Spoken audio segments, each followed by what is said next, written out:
আসসালামু আলাইকুম রহমতুল্লাহি ওবরাকাতু। আপনি কি জানেন কুরআনে সবচেয়ে বেশি ব্যবহৃত হরফ কোনটি? কুরআনে আলিফ হরফটি কতবার এসেছে? আর আলিফ হরফের আসল মানে কি? তো সেটা জানার আগে আমাদের প্রত্যেকের আবশ্যক হলো এই আলিফ হরফের মাখরাজ ও সিফাত জানা। আলিফ হরফের মাখরাজ হলো মুখের খালি জায়গা হইতে আলিফ উচ্চারিত হয়।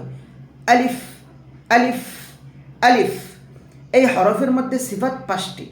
1 নম্বর বাতাস বন্ধ থাকা, 2 নম্বর আওয়াজ চালু থাকা, 3 নম্বর জিহ্বার গোড়া নিচু থাকা, 4 নম্বর জিহ্বার মধ্যখান তালু হতে পৃথক থাকা, 5 নম্বর উচ্চারণে আওয়াজ মজবুত হওয়া।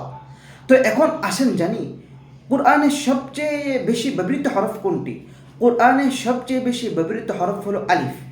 আর এই আলিফ হরফটি কোরআনে 50,000 বারের চেয়েও বেশি এসেছে।